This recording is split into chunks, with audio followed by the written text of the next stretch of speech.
this is Tatiana Dudiez. I'm the host of Thrive and Shine. We are having little technical difficulties this morning.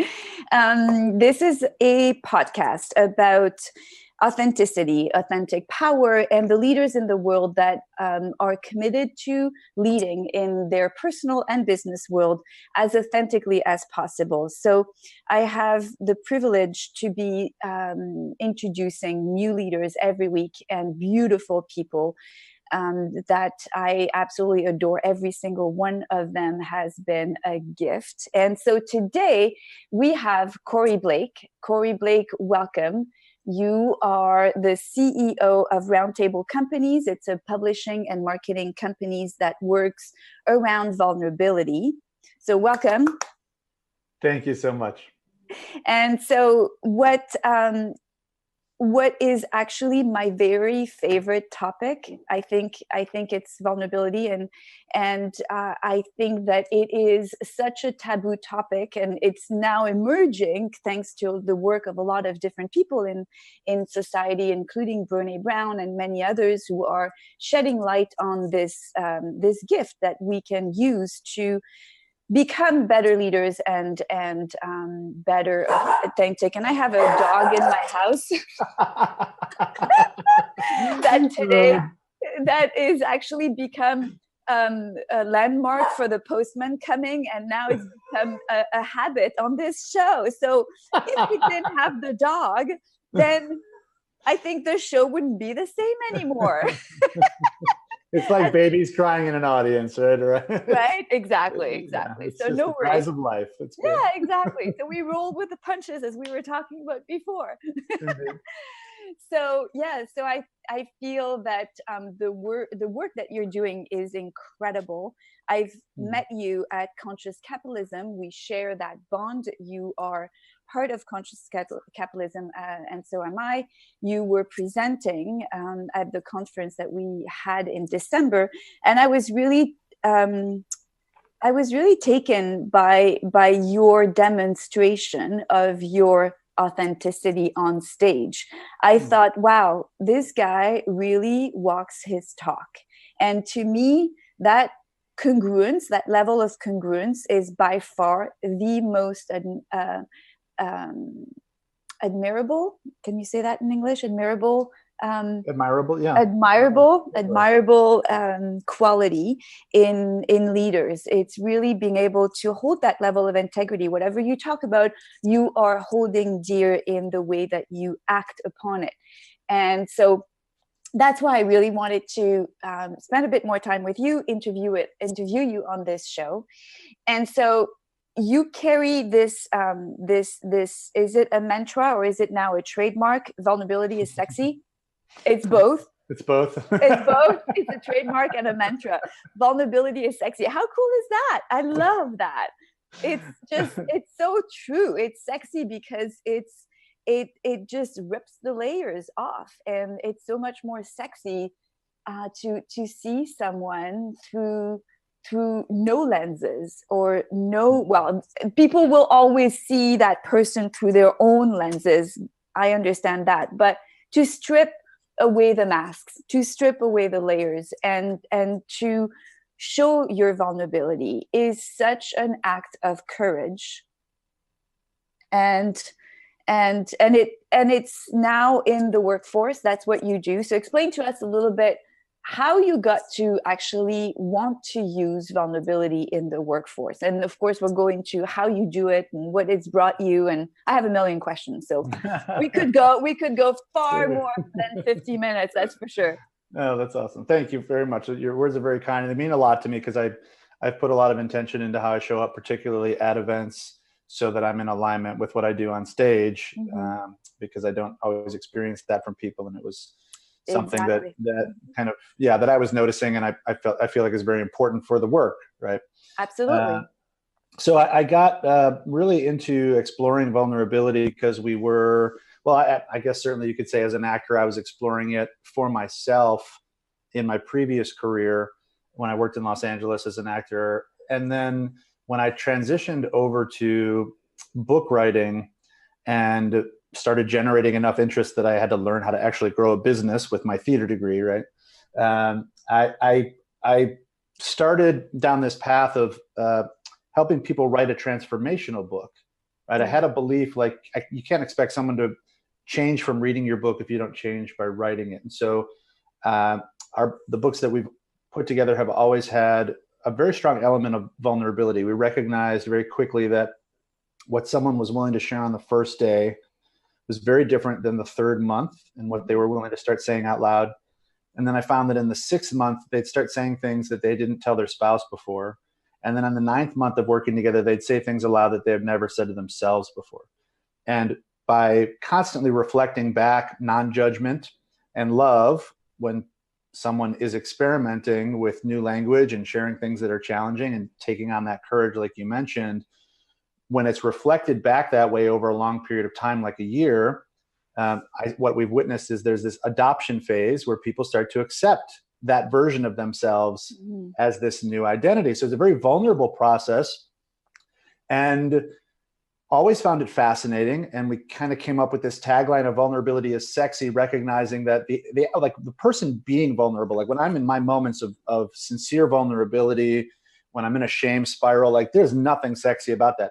But being witness to somebody, right, experiencing and owning that courage and expressing something as their voice is shaking is such a life changing. It can be life changing. It's life affirming to be in that moment of courage with somebody, and that's where we use the word sexy. It's not sexual, but there is a turn on it, lights a fire, and then over time we started asking the question of could we apply that year-long process in other ways outside of writing books. And that's, I would say, where our exploration around vulnerability really changed and deepened profoundly, because we had to dissect the way that we created space for people, and we had to break it apart and learn how to put it back together in a number of different ways.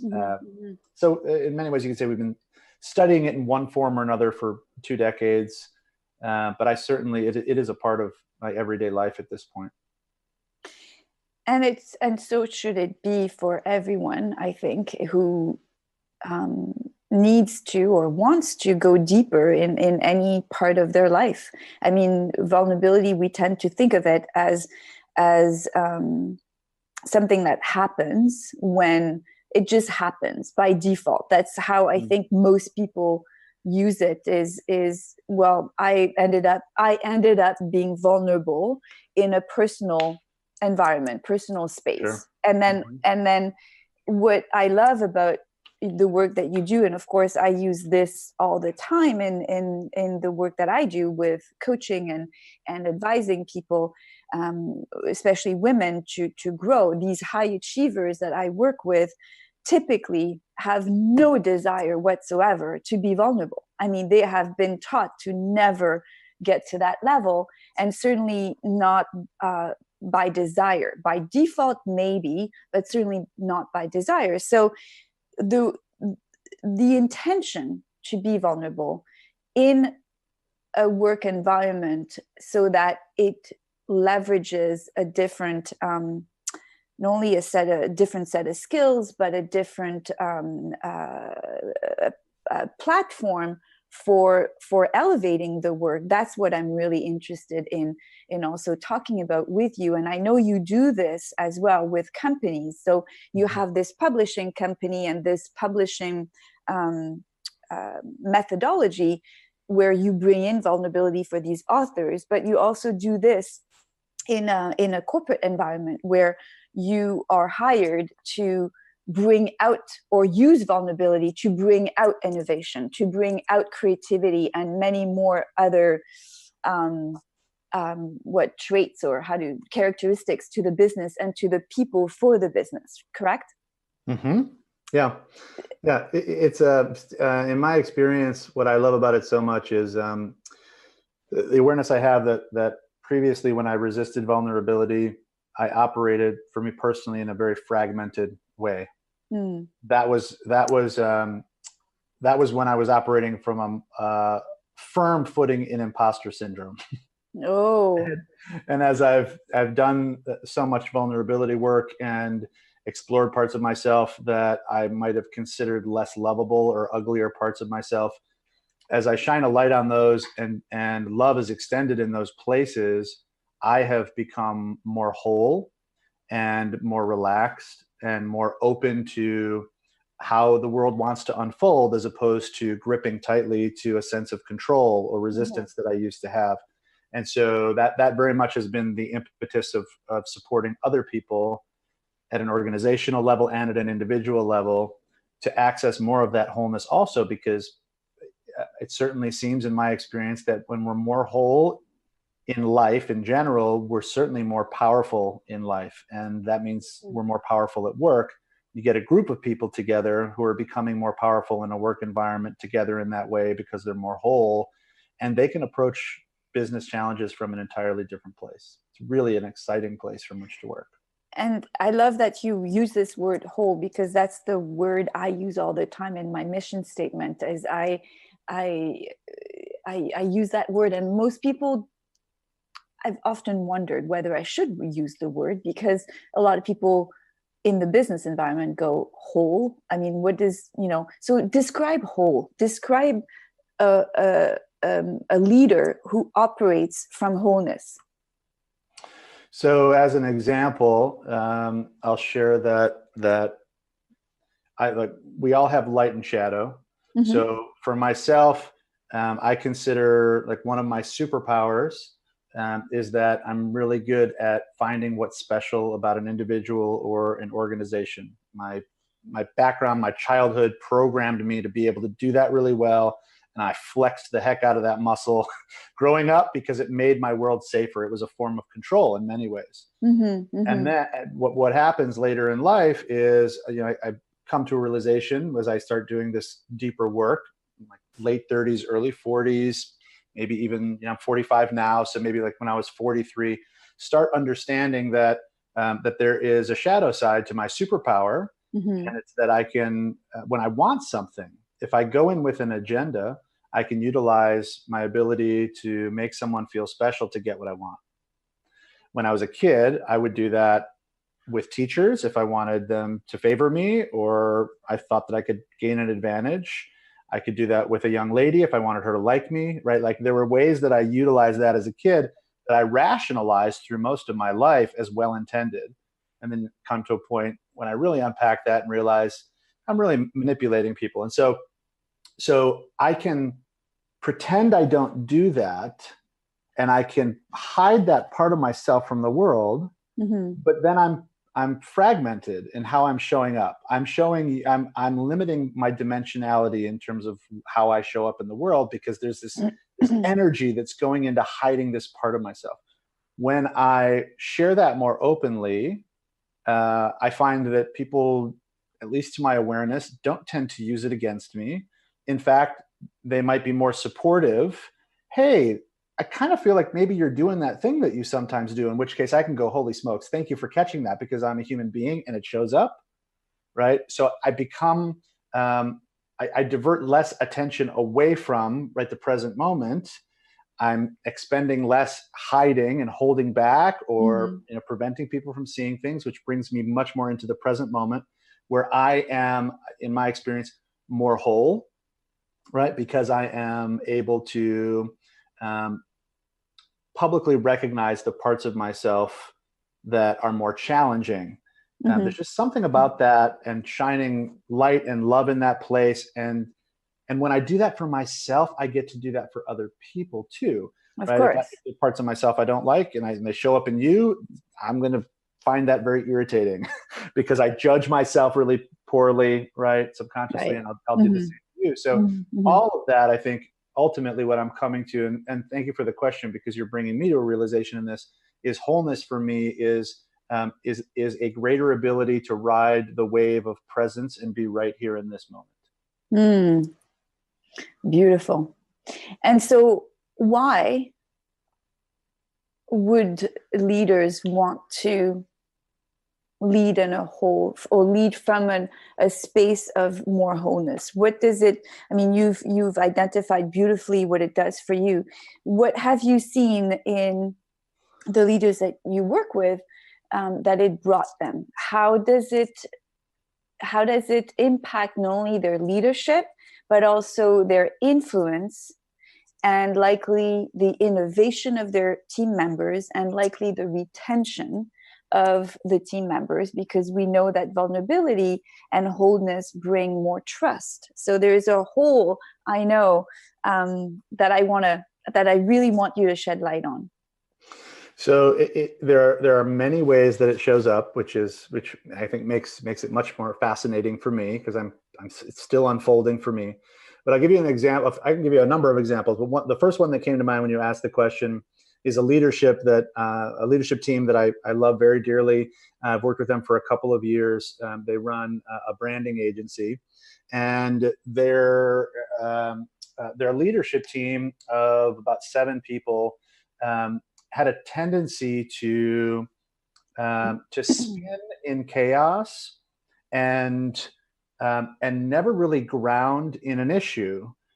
So one thing would emerge, and all this energy would flood over there, but nothing would get solved, and then something else would take over and become like the prominent theme, and then all this energy would go over there. And it was a tremendous amount of effort that was extended by the group, but nothing ever reached closure, right? Because they didn't have a whole beginning, middle, and ending to a process. And in many ways that shows up when there is a lack of vulnerability in the room. And it can be, there's a perception of vulnerability that shows up when people get passionate or say things like, "I'm just going to be honest here," which is pretty much, as opposed to what you're not normally honest. That's usually what I say to people when they say that to me. It cracks me up. Essentially says, "I'm going to be an asshole." Is really what they're about to say. But I'm going to give myself license because I'm calling it vulnerable and honest. Right. But as soon as we kind of grounded the group. And we literally, like, I remember watching them spin for half an hour, trying to really figure out how they were kind of just playing a game with each, like, not intentionally, but that's just what it can devolve into. And so actually getting them grounded, slowing them down was huge, getting them into the present, and then starting to access some vulnerability around what was really going on, dynamically changed the entire way that they were relating to one another. And the work that we got done over the 2 days that we were spending together was just, monumentally different than what can get solved from a place of anarchy. So in many ways, vulnerability is an access point to hearing each other from an entirely different place, where it is less of "you are an obstacle to what I want," and more of "we are mutual human beings carrying around backpacks heavy with life stuff, who are here to really support each other." So I find that, so typically, like, when I go into an organization and work, whether it's with a leadership team or if I'm doing a training of their staff, or we're doing core value or purpose work, we oftentimes open up with, I'll do a vulnerability demonstration of what are the levels of vulnerability that are available to us, all the way down to getting really intimate with a group of people I don't know, so that by the end of 30 minutes, they know more about me than they know about most people that they've ever met. But recognizing at each step, are they repelled by my vulnerability, or are they drawn closer? And almost all, it's certainly not across the board, but most of the time, people trust me more when I reveal things that are untrustworthy about myself. Right? Of course. So and then we spend about 45 minutes usually actually playing our vulnerability is sexy game, and I facilitate that play, and they answer these questions in front of each other and share things that they've never shared to the people that they have worked next to for 5, 10, sometimes 20 years. In 45 minutes, they know them better than they've ever known them in the time that they've worked together. And they see something really magical and special about each other. And when we now try to go into topics that matter to the business, like what do we stand for when we work together, or how are we approaching this big challenge we haven't been able to find a solution for, they listen to each other from such an entirely different place. That to me is like the goal of all of that vulnerability work, is to get us on the edge of the wave together so we can ride that. I guess to some degree that's innovation. That might be a term that people use for that, but it's bringing us into the present in that moment when we're on the surfboard, feeling our way into what's occurring right now. What's our physicality telling us about this challenge? It's not just it's actually, vulnerability is in many ways about releasing the intellect and getting into the heart and body space where there's just an inordinate amount of wisdom that we carry but don't typically have access to. All that. All that and more. Yes, that's it. Really? That's it. Yeah, a little dabble. Yeah, it's simple. You just open your heart and just dig in. Has it ever? What are the moments that have been difficult? I know vulnerability does not feel safe. It doesn't feel safe, especially in the work environment, let alone in a vulnerable positioning with a lover, someone we're getting to know. I mean, I know, for instance, recently, and that those are the steps towards shedding more and more layers in life, getting to a higher level, ascending to more consciousness.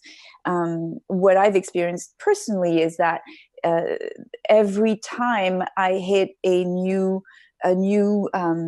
possibility to become even more vulnerable, as I am, for instance, shedding the layers with a man in my life who is someone I'm getting to know. I've been single for a long time. I mean, single for a long time. It's just, I have not yet, remarried, let's put it that way, or been in a long-term relationship. And so obviously those moments are where, all of a sudden one or I have completely shed the layer and decided to open myself up and be vulnerable. It's a little bit scary. There is a wave of shame sometimes with,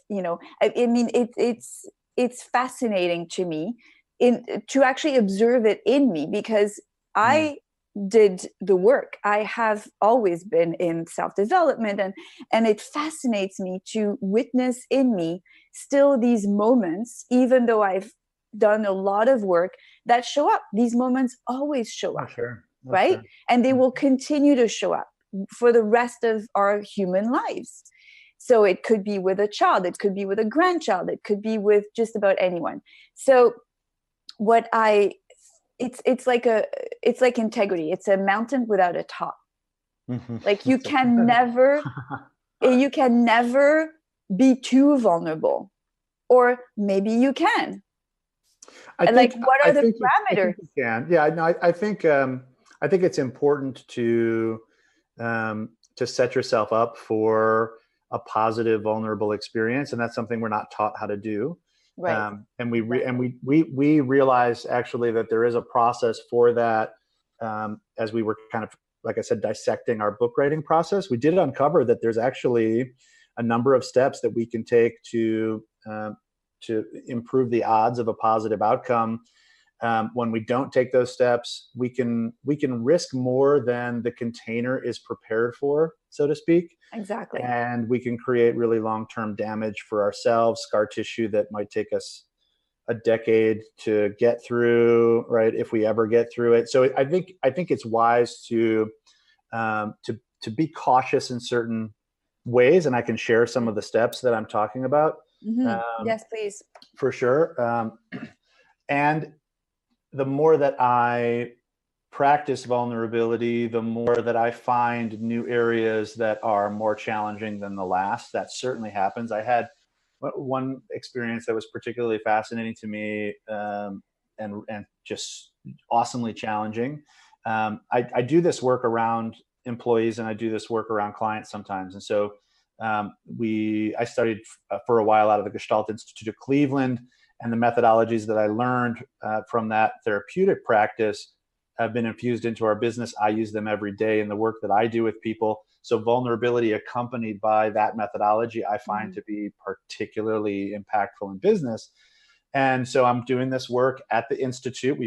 A bunch of people flew with us to Cleveland. We had 2 master facilitators there, people who I consider to be wizards. They've each been doing this for 30 years, right? And so I feel very safe with them. And yet they're human beings too, right? So this thing occurred where I started doing some pretty deep work in front of everybody, and found that that a number of people in the room got really freaked out. And it was because what eventually we unpacked was they knew me as a certain stand, right, for love and for being a safe container for them. And the way that I experiment sometimes with vulnerability as a former actor, something that I do is sometimes I try on different costumes emotionally and I play to see what feels right. But if I don't tell people that's what I'm doing and they think that's just the way I am, which is what happened in this moment, people felt like this, like knowing me and how I showed up in the world, it gave them this sense of grounded peace. And when in a moment that seemed to entirely go away, there was this feeling like they were really rocked and didn't know how to, like they felt discombobulated, disoriented. And then it became very challenging for me to do my work, right? Because a lot of people needed to be taken care of. So, and here I'm going like, why are the facilitators not seeing this? And they didn't, like there's so much that still is yet to be revealed in each one of us as human beings. So that was one instance that it was incredibly challenging in the moment. And yet I was like, when someone literally physically backed away from me and said, I feel really unsafe around you right now, I was able to recognize what was happening. And I believe my response was, I hope you don't feel that way by the end of our time here, but I'm okay with the fact that that's where you are right now as I'm doing this work, as opposed to rescuing, right, the other person and all this stuff.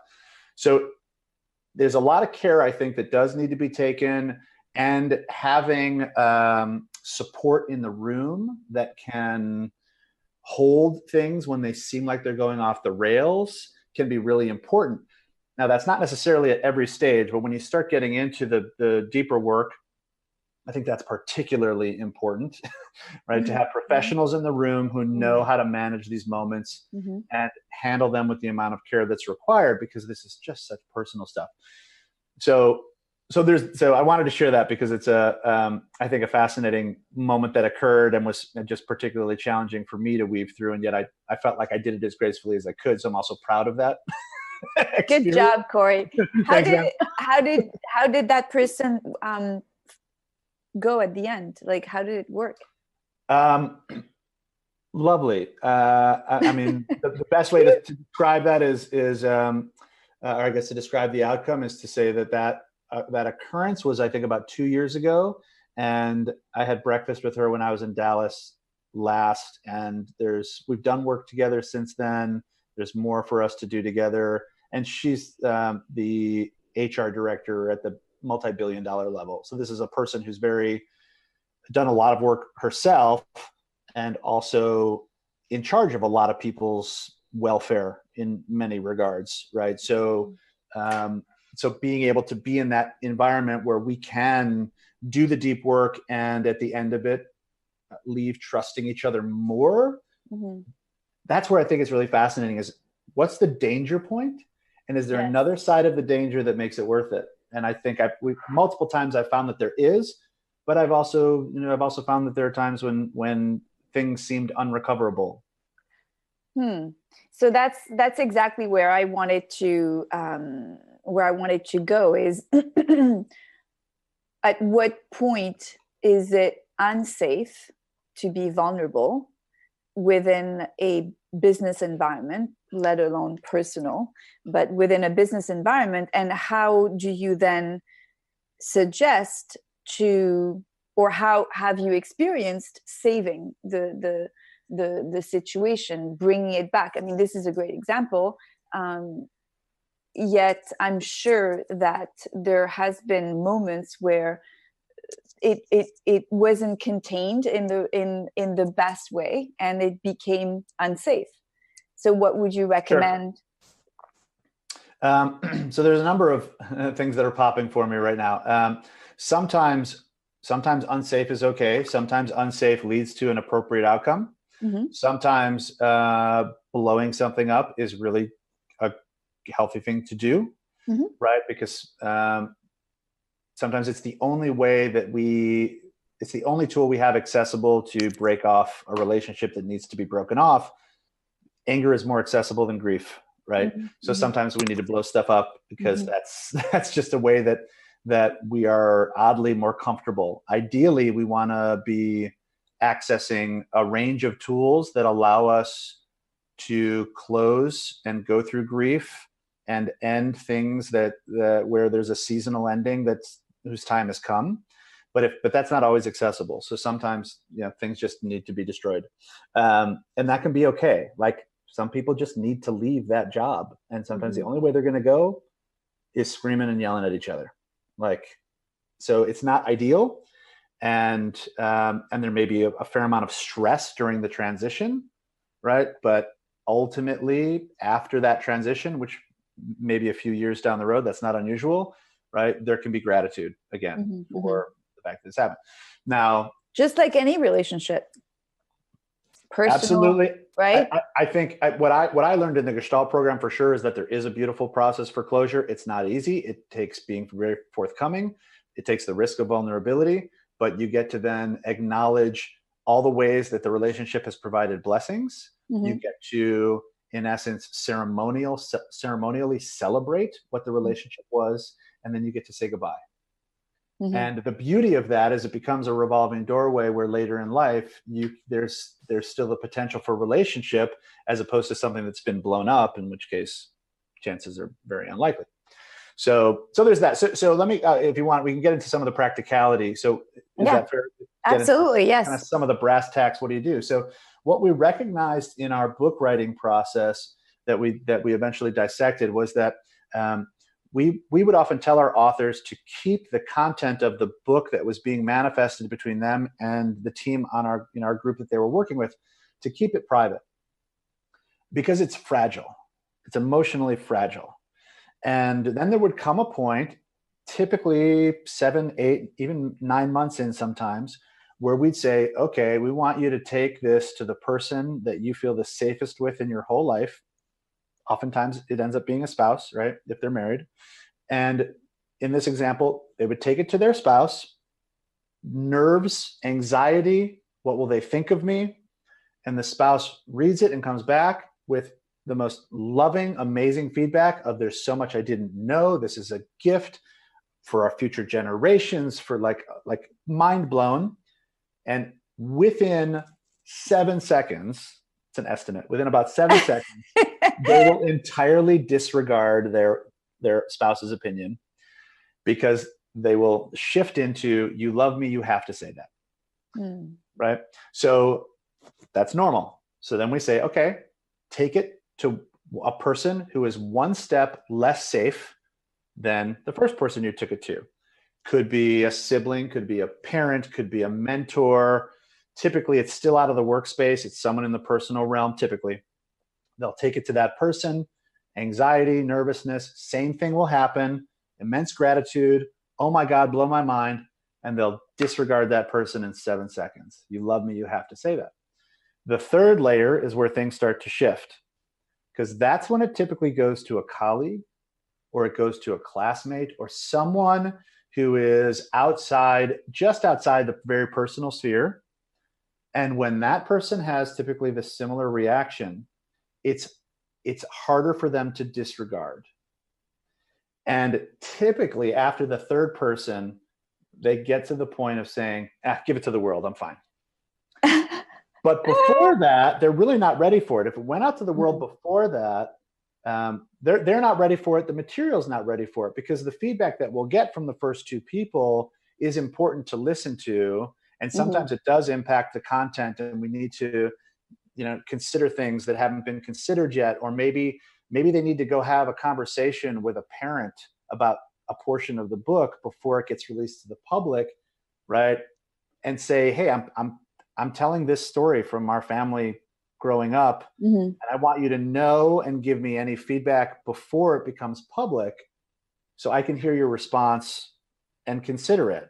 That's a very respectful approach, right? So setting up, it would be a very vulnerable experience for my mother to read the story that I wrote about her in my book that she didn't even know was in there, and a friend told her about. Now she's coming, like, now I'm not setting up a successful potential outcome, right? So giving consideration to layering into what I call concentric circles of less and less safety. And for some people, it might go spouse, sibling, colleague, group of colleagues, and then whatever, I'm fine, right? So recognizing that in essence, what they're doing is they're flexing a muscle, they're training, right? You're doing, like, by going to a place that is seemingly safe and doing a workout there, right? Like, you get a certain amount of value from that. Your body, it's a workout. You go a little bit less safe, it's like heavier weights. You go a little bit less safe and you share something new, right? It's like a different exercise. You're working different muscles. All that stuff can be, I think, correlated in this way. The other really important aspect of setting up a successful vulnerable experience is the initial request. So if I have something vulnerable that I want to share with you, Tatiana, right, it is really important that I not just start sharing it, because you might not be in a position to really be able to be a good listener, right? So the invitation of, I have something to share that I feel nervous to tell you, but I think it's important to share. Do you have the ability to be present with me for the next 15 minutes or so, or half an hour, or whatever I think it's going to take? That gives you an opportunity to say either yes or no, or yes, but. Maybe it's, I really want to be present for you, but I got a kid at the doctor's office right now who, broke a wrist, and I'm waiting for a text from my mother who's with him at the doctor's office. And if my phone buzzes, I'm going to look at it. Right. Just by sharing that and negotiating your presence, we can either say, okay, let's do it now, or let's do it at an agreed upon time when you can be present. First key, because if I start sharing and suddenly you're looking at your phone and I don't know what's going on, my head is going to go to, I am not important to you. And that's not correct. That's right? The story. That's the story we start telling ourselves. Absolutely. When we're in a potentially vulnerable situation, the stories are particularly dramatic and typically incorrect, but they're powerful, right? Yeah. So the presence request is huge. The next one is a request for, I'm going to ask as I share this, that you do your best to try to withhold judgment in what I'm going to share with you. Judgment is a very human thing. We can't turn it off entirely, but simply by making the request, we do tend to lessen the extreme nature of our tendency to judge. So that request is helpful. And the third one is, I'm going to ask that you just listen and that you not try to fix me or solve this for me. Whoa. So if you can get it, that's a tough one for most people. It is, and yet the request alone, right, makes it so much easier for people.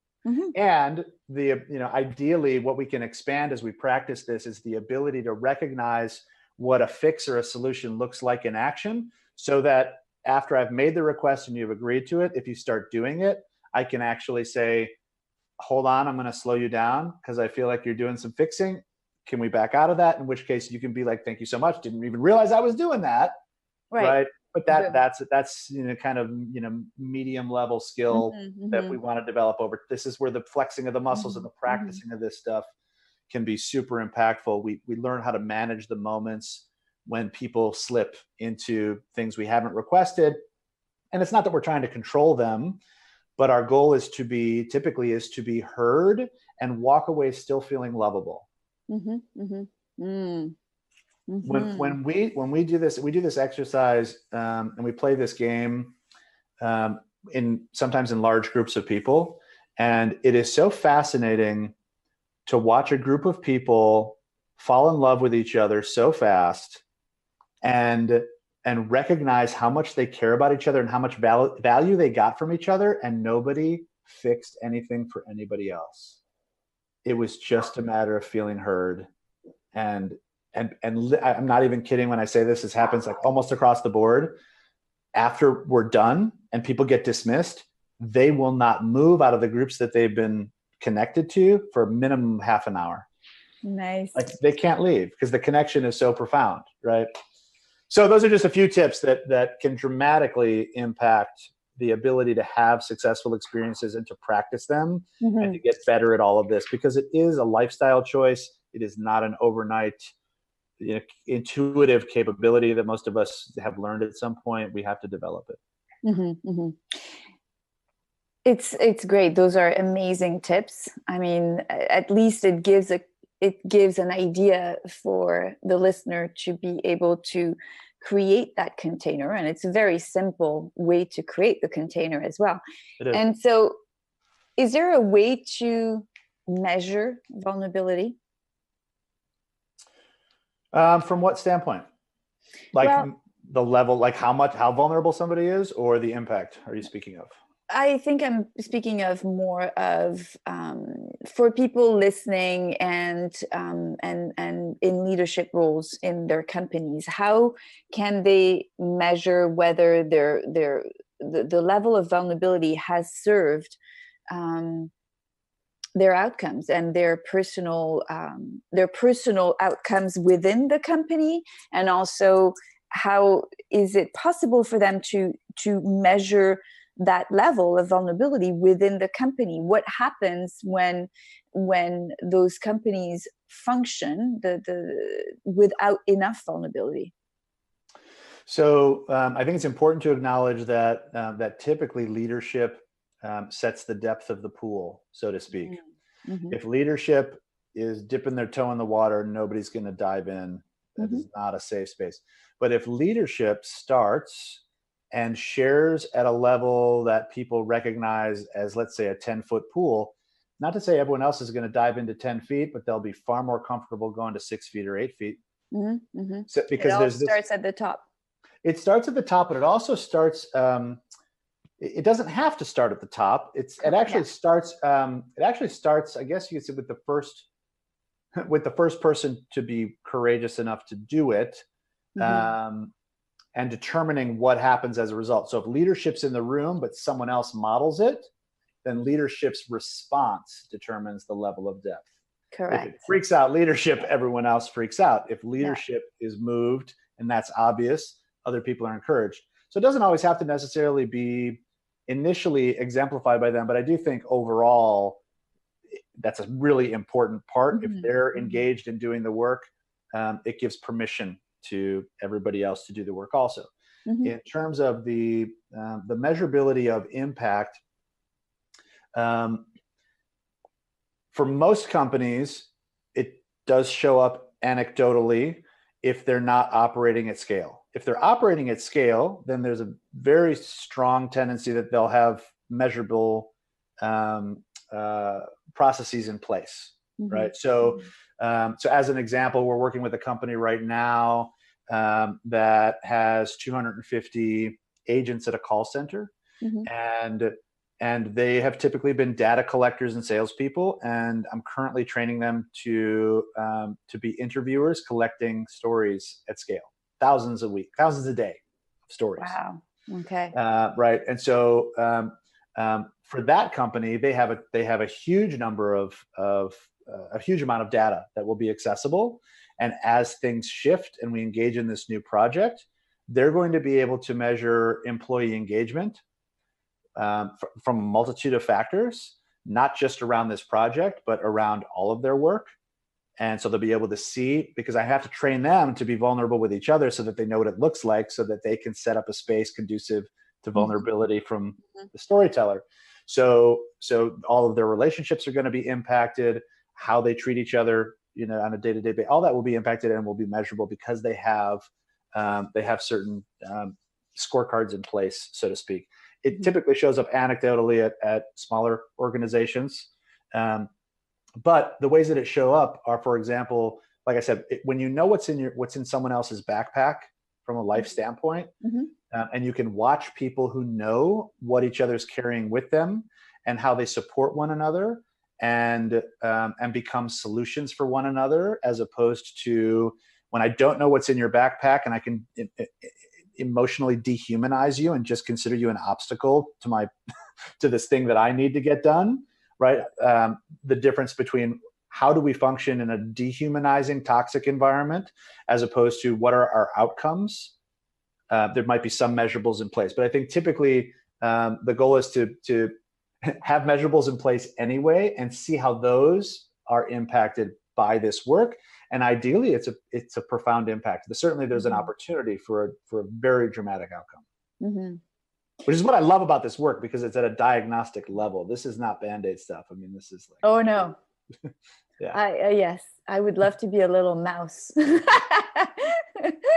It's fascinating. I'll tell you, it's fascinating to watch. Oh yes, that's why it's literally one of my favorite topics.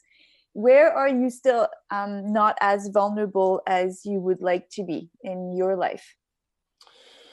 Home is always the hardest, right? Like, my wife's opinion matters more than anybody's. And so there are always new challenges that are unfolding in that space. I think, I mean, in many ways, there's more than ever before. There's more of those places, because the more that I do this work, the more I think I realize there's vulnerability available in every interaction. Exactly. And some of it is simply the vulnerability of recognizing I cannot prioritize doing this work in every single moment in the way that I would like, because it's intoxicating for me too. But like, it's like consciousness. To be conscious about everything is impossible. It would require an infinite amount of time. This pen demands my attention right now, but that's not right. Like, everything, like, so we have to prioritize consciousness, which is like, I'm going to actually prioritize where am I willing to be unconscious for the sake of. Sounds paradoxical. Yeah. It is. One of the things I've leaned into lately is I have longstanding issues around money that come from previous generations in my family, Jews, Holocaust, hoarding for safety, like all this kind of stuff. The value of time, like all that stuff is impacted. And I've been exploring that more publicly lately. And that's a place that's definitely uncomfortable for me. And the more work that I do with it, the less uncomfortable I am. So it's really exciting to watch me engage in conversations that I used to avoid, because it's becoming a place that's just less scary, so to speak. So I think it's a muscle, right? The more we use it, the more we discover that it needs to be used, and the more comfortable we become with each step. And the stronger we become, the more we can tackle tougher stuff, which is cool. Exactly. So what can you not go without? What can I not go without? Yes, during a day. Well, connection is the word that's coming to me. But it's more than connection. It is being in a magical moment with one other person. Like, I crave that pretty regularly. I oftentimes get it many times a day. If I don't get it at all during a day, I think I feel starved. That's beautiful. What a great way to end the show. A magical moment of depth. It's pretty cool. And I love it. You took off your glasses so that we can... I'm blind without mine. Well, I want to read my notes, and I want to make sure that I read my notes. Actually, that's primarily it. But thank you so much. What a delight you are. And I wish you the very best. I wish you more vulnerability, because it is so damn sexy. And thank you so much for being part of this show. And thank you so much for creating this moment of magic with me. I'm really, really grateful. This was lovely. Yes. Thank you, Tatiana. I appreciate it so much. All right. Have a great end of the week, I guess. It's Monday. Have a great end of the week. For any of your listeners who want to know what they stand for, I do invite them to go to roundtablecompanies.com/purpose. Yes. I've created a 30-minute guided experience that bypasses the intellect and invites people into what are they here to do with their life. Perfect. Awesome. And I'm so proud of it. I do it with organizations at a very high price. I do it for keynotes, and it's free to anyone who goes to that That's link, awesome. roundtablecompanies.com/purpose. /purpose. Okay. We will send it all. And so thank you again. We'll see you soon. I'm sure we'll find another way to connect on this show. I'll invite you to talk more about vulnerability. I look forward to it. Take care. You, Thank you. Bye for now. Bye for now.